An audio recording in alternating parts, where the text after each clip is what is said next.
but we want to look at this space that we can get, getting to know and understand and appreciate what unmet need the part is trying to have attention on and what it's trying to get filled. We want to look at how we feel towards this part of us. This is a key that's really important, because we don't just have one part inside of us that has an unmet need that's trying to get fulfilled. These inner parts in the internal family system psychotherapy model and in parts therapy inside of clinical hypnotherapy, ego states therapy inside of clinical hypnotherapy, they all have proven that we have multiplicity of mind, which means we all have these parts within us that help us live human life and can get disconnected from us.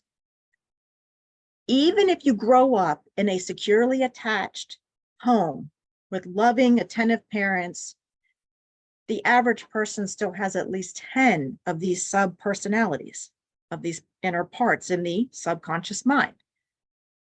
I had more like 50 or 60 because I had complex layers, because there were many parts of me that became disconnected through early childhood experiences. So the key with noticing how we feel towards this one part that has emerged through us, going down this trailhead with this trigger. When we notice how we feel towards it, I'm annoyed. I'm so frustrated. This part keeps showing up over and over and over. That means there's another part that needs to unblend.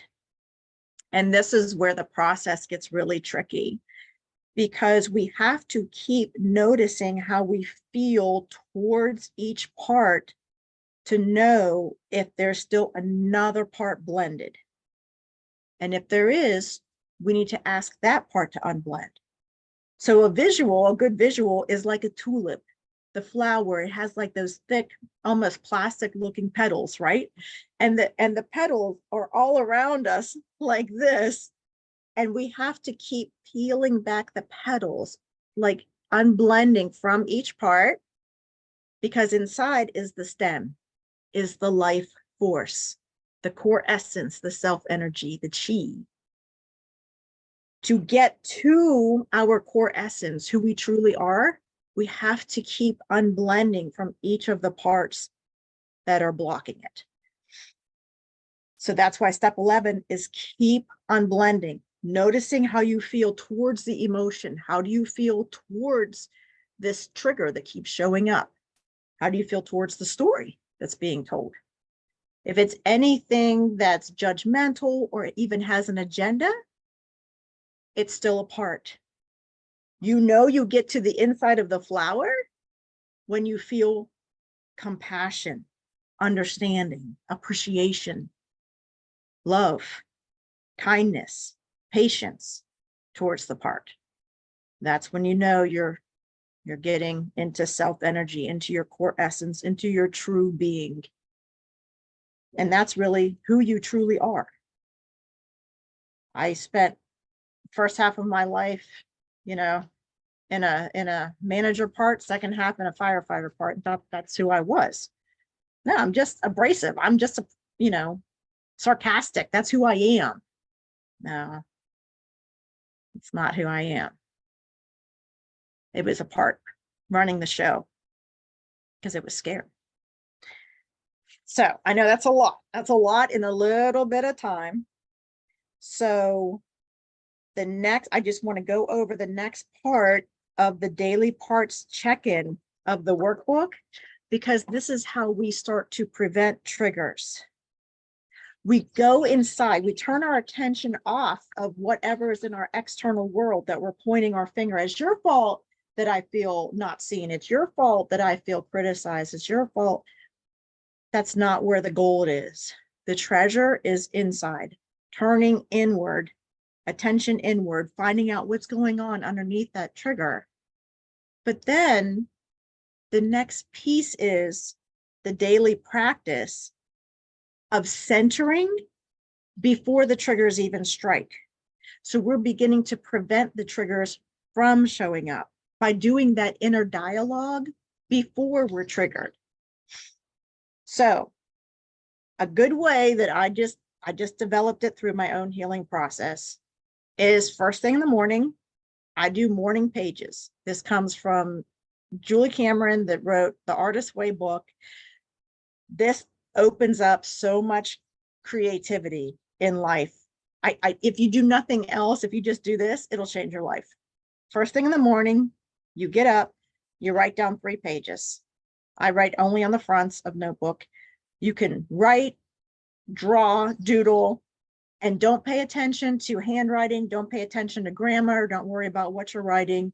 You don't even need to ever read it again. This is just a brain dump. This helps clear out all of these emotions and thoughts and stories in our mind that just keep restarting every day. I used to wake up depressed or wake up angry at something that happened 5 years ago. But every day I was reliving the same story as soon as I woke up in the morning. This will start releasing it, expressing it. The second part is to do conscious breath.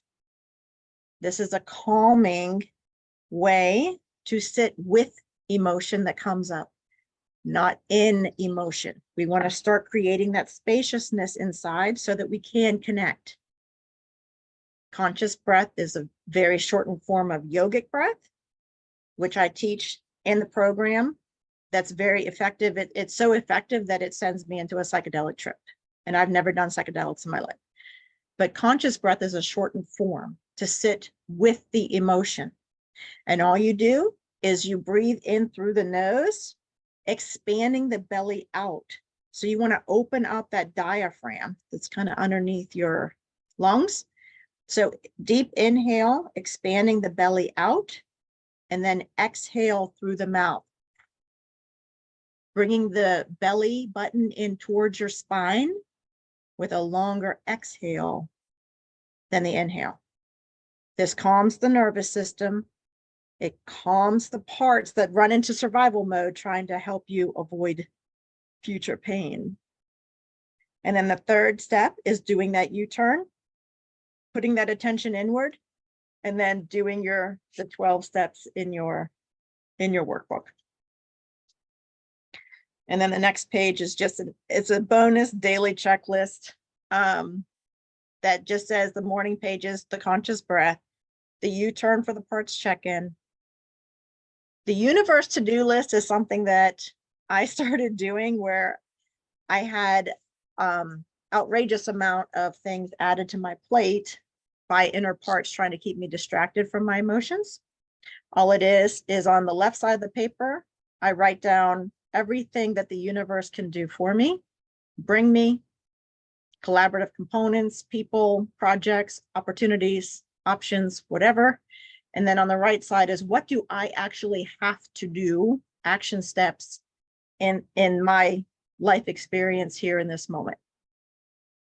And it usually ended up, the universe's side was like 30, and then my side was like 1 or 2. And it was just really helpful for my own self-care. If it resonates with you, use it. If not, toss it aside. And then it helped me to begin the day centered, cared for, cherished. And it helped prevent triggers throughout the day.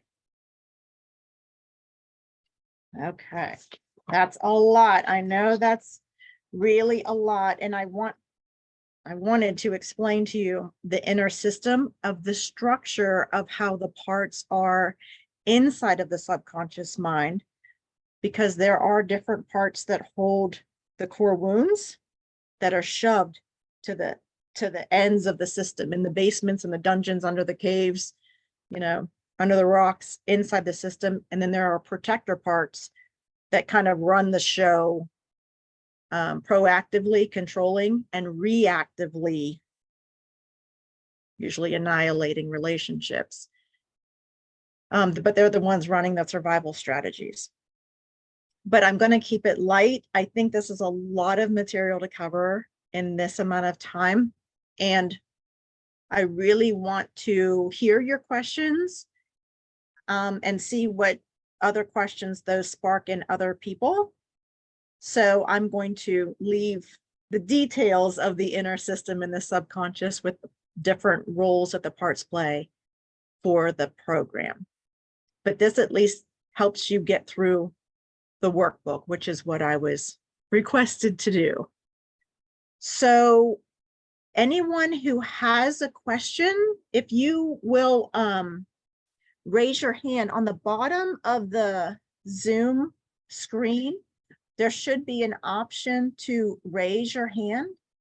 And if you raise your hand, then I can say your name and then you can unmute yourself and go ahead and ask. And you can keep the video off if you don't feel comfortable with the video on.